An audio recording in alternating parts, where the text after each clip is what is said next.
O programa Momento Jurídico está aqui na Academia Brasileira de Direito Processual Civil e vamos conversar com o Dr. Cássio Scarpinella Bueno, professor, livre docente e mestre e doutor em Direito Processual Civil pela Faculdade de Direito da PUC São Paulo. Tudo bem? Uma satisfação muito grande recebê-lo no Momento Jurídico. Dr. Cássio, a Academia Brasileira de Direito Processual Civil tem como objetivo incentivar e dar apoio às atividades culturais que tenham por finalidade o conhecimento científico do direito processual civil. Qual o seu entendimento a respeito deste grande objetivo da Academia? Antes de mais nada, um prazer também estar aqui no Momento Jurídico, Regiane. Prazer muito grande mesmo. Com relação à Academia Brasileira de Direito Processual Civil, acho louvável a iniciativa, o objetivo. Acho que é uma iniciativa a ser seguida pelas demais capitais, pelos demais acadêmicos, pelos demais profissionais do direito em geral e do direito processual civil específico. Particularmente tenho vindo para cá nos últimos 4 anos, atuado aqui junto com o professor Carpena e um magnífico corpo docente e tal. Então é realmente um privilégio e uma iniciativa digna de destaque.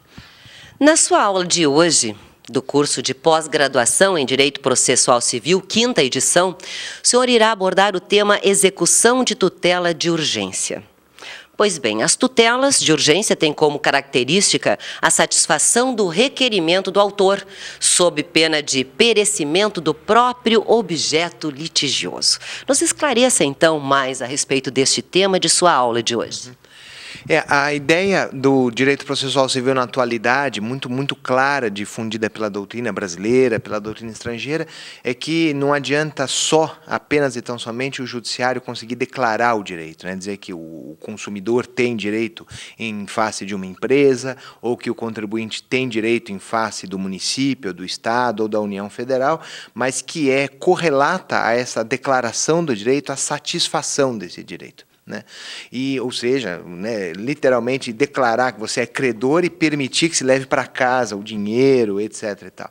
E num mundo tão rápido como o nosso, né, em que as lesões a direitos são tão rápidas, tão instantâneas, a comunicação é tão instantânea, Sim. etc. E tal, o direito tem que acompanhar essas alterações, inclusive na perspectiva da satisfação. Então, quando se fala em execução da tutela de urgência, quer se falar a um só tempo a necessidade de o juiz ter condições de declarar o mais rapidamente possível o direito aplicável à espécie, mesmo que sem uma certeza absoluta de quem seja o credor, o devedor, mas também de criar condições para satisfação desse direito, né?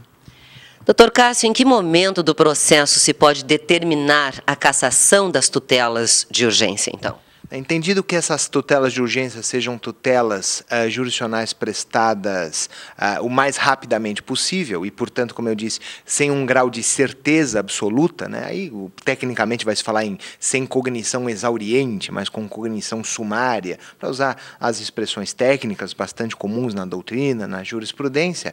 A cassação dessas tutelas de urgência pode se dar na medida em que o juiz tenha condições de aferir a veracidade da afirmação do autor. Então, em geral, quando ele tem condições de estabelecer o contraditório, ou vamos dizer, tempo para estabelecer o contraditório, ou mediante um recurso interposto para a superior instância, para o Tribunal de Justiça, por exemplo, e uma determinação, um entendimento em sentido contrário, ou ainda numa fórmula mais tradicional, mas bastante em voga ainda para o nosso direito processual civil brasileiro, quando se propõe a chamada ação principal, né, onde vai se discutir aí com calma, com tranquilidade, no modelo tradicional, quem é que está certo e quem é que está errado. Qual, então, a principal característica da teoria do fato consumado?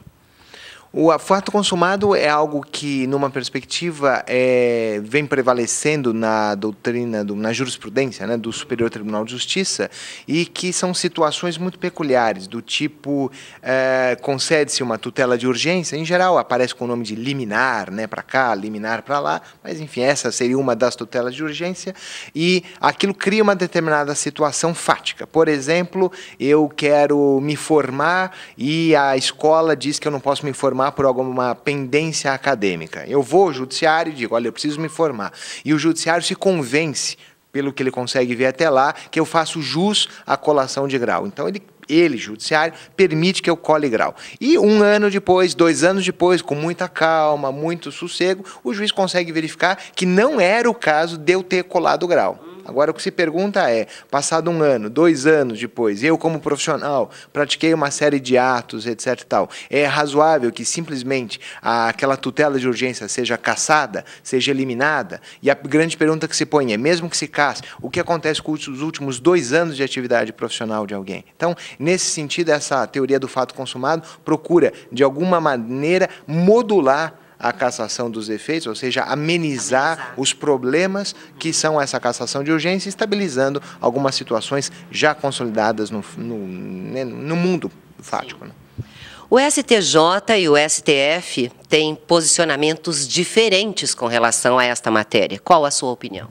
Com relação à questão da questão em relação ao funcionário público, né, o que eu vejo é que os dois decidem mais ou menos do mesmo sentido, no mesmo sentido com relação a funcionalismo público, liminares que tenham integrado, etc. O que eu verifico numa jurisprudência mais recente do STJ agora, do Superior Tribunal de Justiça, é com relação a essa modulação, a essa amenização, né, é que eles têm entendido ser possível desconto em folha, quer dizer, aquele funcionário público que, em função de uma liminar, tomou posse, exerceu, trabalhou 1, 2, 3 anos, lá na frente, lá no processo principal, depois do contraditório, se verifica que não era o caso dele ter exercido aquele cargo. Ora, só que ele exerceu, ele recebeu para aquilo, e a pergunta que se põe é justo que ele devolva o dinheiro?